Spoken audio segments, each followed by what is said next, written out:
पिता, पुत्र और पवित्र आत्मा के नाम पर आमेन। आप सबों को जय यीशु। नवंबर माह विशेष रूप से हम लोग हमारे परिवार से मृत हमारे रिश्तेदारों को, हमारे प्रियजनों को याद करते हुए हम लोग प्रार्थना करते हैं। कलीसिया इस महीने को मृतकों के लिए समर्पित किया हुआ है, क्योंकि जैसे जीवित लोग कलीसिया का सदस्य है, प्रभु यीशु मसीह के शरीर का अंग है, उसी प्रकार हम जानते हैं मृतक लोग और स्वर्ग में निवास करने वाले संत लोग मसीही का वो मिस्टिकल बॉडी ऑफ क्राइस्ट का अंग है, सदस्य, अर्थात कलीसिया का सदस्य है।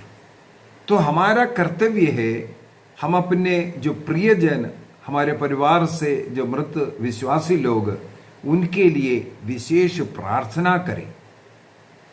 हमें मालूम है पहले नवंबर को हम लोग सब संतों का त्योहार मनाया।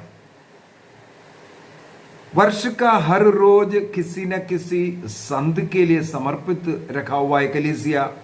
उन दिनों में कलीसिया संतों को याद करते हैं, उनके जीवन को याद करते हैं और उस जीवन के अनुरूप अपने जीवन में कुछ न कुछ परिवर्तन लाने के लिए हम लोगों से कलीसिया आग्रह करते हैं।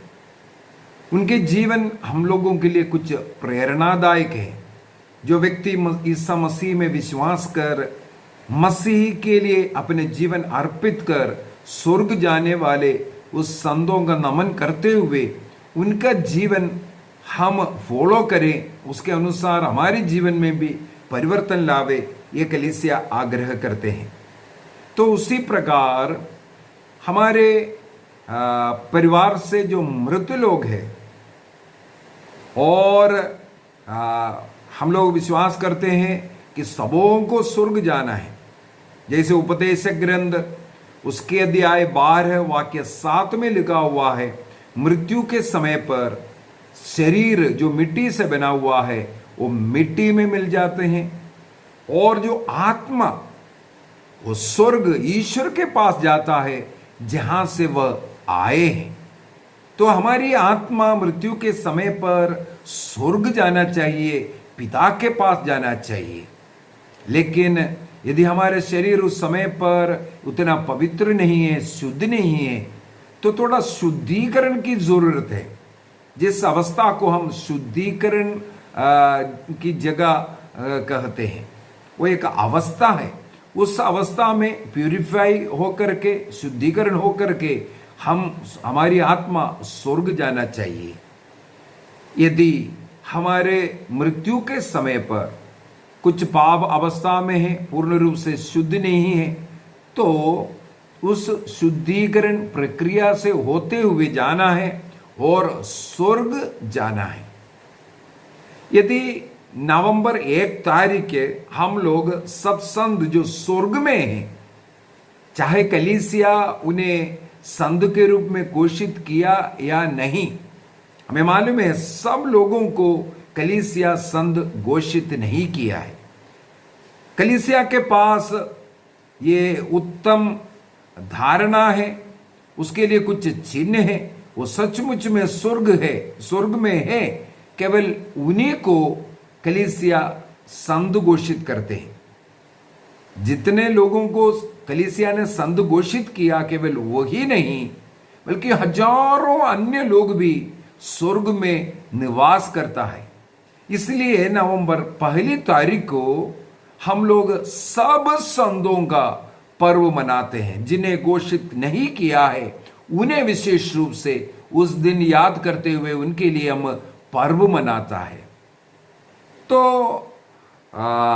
10वीं सदी में एक संत है, संत ओल्लियो, जो फ्रांस के क्लूनी प्रांत में वो आबोट था। उन्होंने देखा हर साल सब संतों का पर्व मना रहा है, तो उन्होंने आग्रह किया कि सब संतों का पर्व मनाने के तुरंत बाद सब मृत लोग जितने भी ऐसे विश्वासी गण हैं जिनका प्यूरिफिकेशन हो रहा है, जो स्वर्ग नहीं किया है, उनको भी, क्योंकि वह भी कलीसिया का सदस्य है, तो उनको भी हमें याद करना है और वे जल्दी से जल्दी स्वर्ग में संतों के समुदाय में शामिल हो, इसके लिए प्रार्थना किया जाए। कहां से है हम लोग? दूसरा मकबियों का ग्रंथ, उसके अध्याय 12 वाक्य 38 से लेकर के 46 तक। Second Maccabees chapter 12 verse 38 to 46।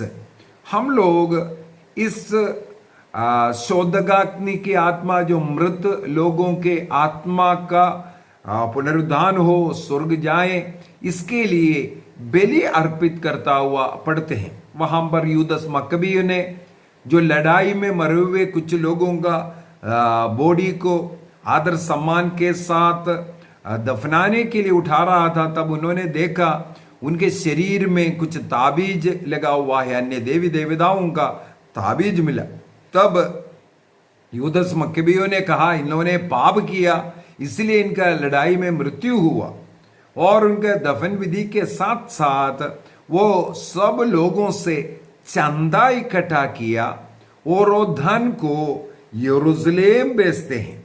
वहां पर वाक्य 43 में हम लोग पढ़ते हैं, इसके बाद यूदस ने लगभग 2000 रुपये का चंदा एकत्रित किया और उसे यरूशलेम भेजा, जिससे वहां पाप के प्रायश्चित के लिए बलि चढ़ाए जाए। यहां पर हम लोग देखते हैं यूदस मकबी ने एक पुनीत कार्य कर रहा है। जो मृद विश्वासी लोग, उनके आत्मा की शांति के लिए, उनके जीवन काल में जो गलतियां उन्होंने किया है, उस पाप से उन्हें क्षमा मिले, इसके लिए वह प्रायश्चित बलि अर्पित करने के लिए धन एकत्रित कर यरूशलेम मंदिर भेजते हैं। और आगे क्या लिखा हुआ है? उसने पुनरुद्धान का ध्यान रखकर यह उत्तम तथा सराहनीय कार्य संपन्न किया। वाक्य 46, यदि उसे मृत सैनिकों के पुनरुद्धान की आशा नहीं होती तो मृतकों के लिए प्रार्थना करना मूर्खतापूर्वक तथा निरर्थक होता। लेकिन उन्होंने ये जो कार्य किया है, वह मृतकों के पुनरुद्धान में विश्वास किया और वो जो पाप में मरे हैं उन्हें भी स्वर्ग राज्य मिलना चाहिए, इस पुनीत विचार के साथ वह प्रार्थना करते हैं, बलि अर्पित करते हैं। और आगे क्या लिखा है? उसका उद्देश्य पवित्र था तथा पुनीत था, क्योंकि वह जानता था कि प्रभु भक्ति में मरने वालों के लिए एक अपूर्व पुरस्कार सुरक्षित है।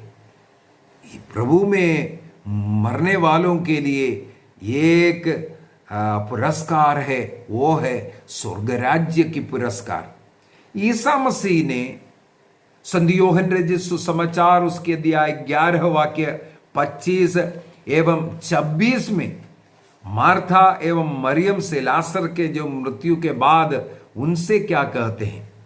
वहां पर ईसा मसीह कहते हैं पुनरुद्धान और जीवन में हूं। बहुत ही सुंदर तरीके से प्रभु ईसा मसीह कहते हैं पुनरुद्धान और जीवन में हूं। इसके बाद कहते हैं जो मुझ में विश्वास करता है वह मरने पर भी जीवित रहेगा।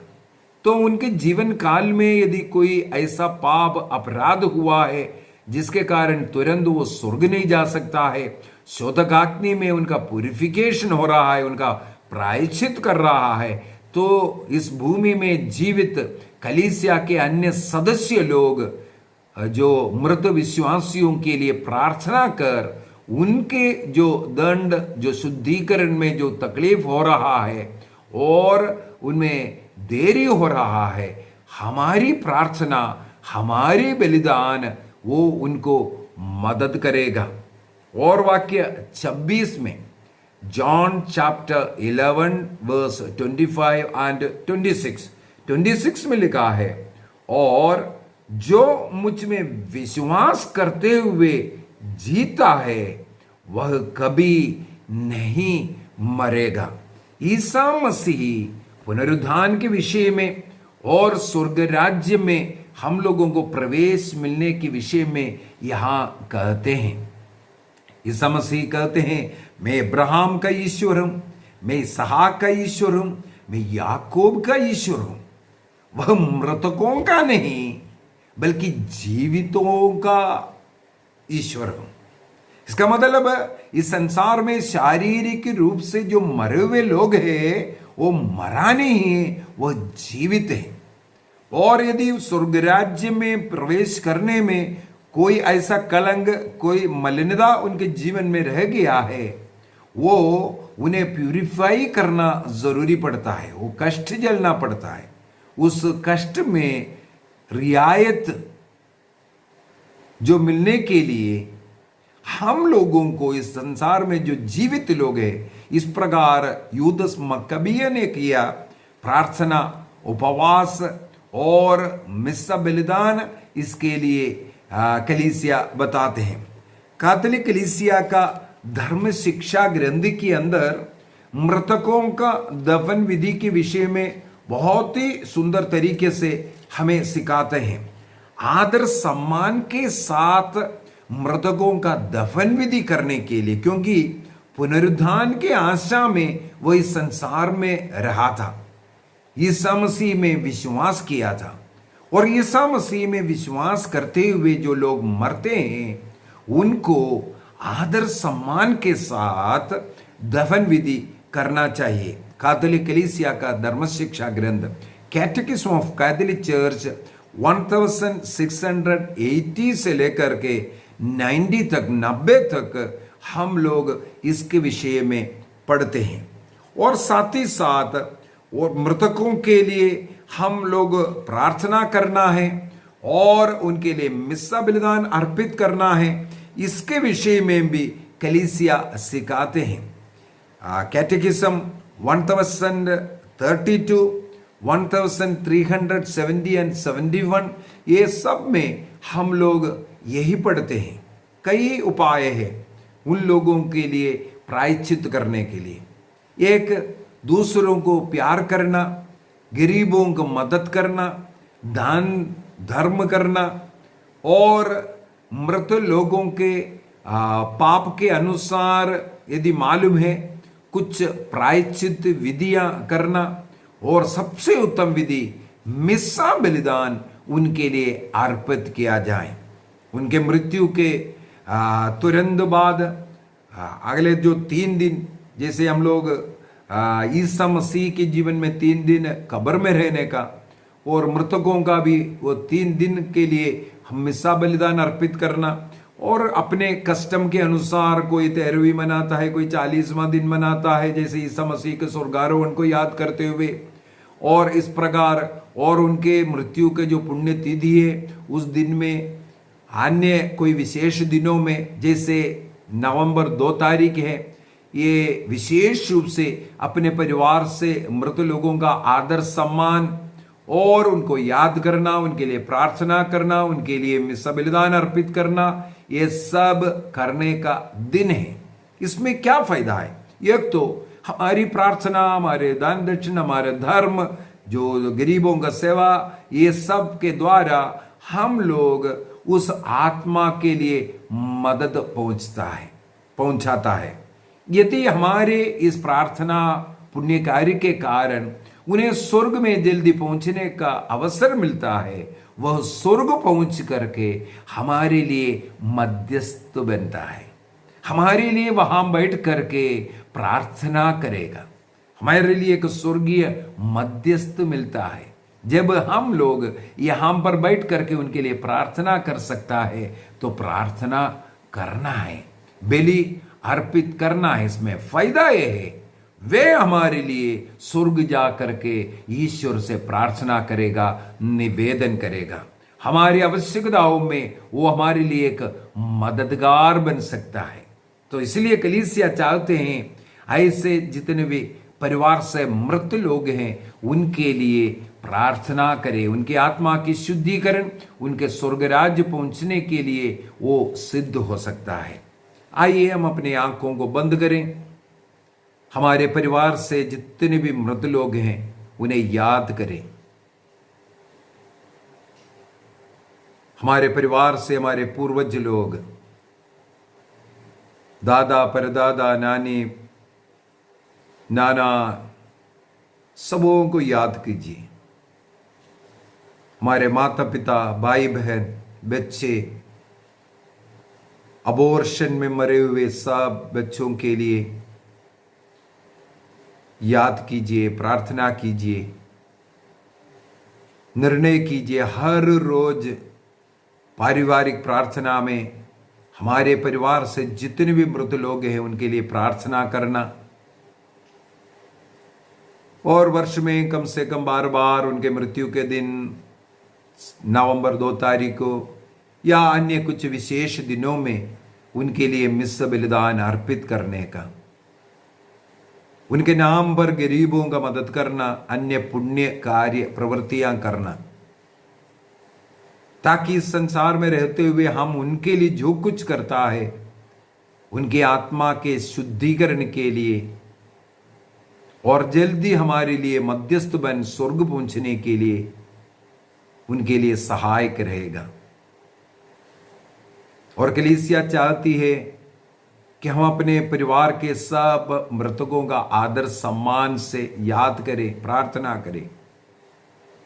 इसलिए कलीसिया चाहती है सबों का दफन विधि एक कब्र में हो, ताकि उस कब्र को हम बनाए रखेंगे उनके यादगारी के लिए। निर्णय करें, यदि हम लोग उस कब्र में फूल चढ़ाते हैं या मोमबत्तियां जलाते हैं, यह सब केवल एक प्रतीक मात्र है उनके प्रति आदर का और उस प्रभु प्रकाश का। घंटियां बजाना और अन्य कार्य करते हुए उनका आदर सम्मान, उनका आत्मा को थोड़ा सुकून, थोड़ा ठंडक पहुंचाना हमारा उद्देश्य है। वे मृत लोग शांति में निवास करें और स्वर्ग जाकर हमारे लिए मध्यस्थ बने। स्वर्ग के सब दूतों और संतों के संगति में वह भी मिल जाएं, जिसके लिए हमारा हृदय तड़पते रहता है। 2 कुरिन्थियों अध्याय 5 में वाक्य 1 से आगे हम लोग यही पढ़ते हैं, कब जाकर के मसीह का दर्शन करूं। स्तोत्रकार 42:2 के अंदर यही कहते हैं, जैसे हिरणी जलधारा के लिए तरसती है मेरी आत्मा, प्रभु के लिए तरसती है, कब जाकर के मैं उसका दर्शन कर पाऊं। तो हमारी आत्मा, मृतकों की आत्मा प्रभु के दर्शन के लिए तरस रहा है। हमारी प्रार्थना, हमारा मिस्सा बलिदान उसके लिए बहुत उपयोगी है। निर्णय कीजिए हमारे प्रियजनों के लिए रोज प्रार्थना करने का, उनकी आत्मा की शांति के लिए मिस्सा बलिदान अर्पित करना और अन्य पुण्य कर्मों का करने का। वे भी हमारे कलीसिया का सदस्य है। जैसे हम एक दूसरे के लिए प्रार्थना करते हैं, एक दूसरे से प्रार्थना मांगते हैं, उसी प्रकार वो मृत लोग जो शोधकाग्नि की अवस्था में है, वह भी हमारे कलीसिया का सदस्य है। हम उनके लिए प्रार्थना करना है, ये हमारा कर्तव्य है। निर्णय कीजिए सभी मृत विश्वासियों की आत्माएं परमेश्वर के पास शांति में निवास कर पाए। पिता, पुत्र और पवित्र आत्मा के नाम पर आमीन। आप सबों को जय यीशु। प्रभु का अनुग्रह आशीष हम सबों के साथ सदा रहे।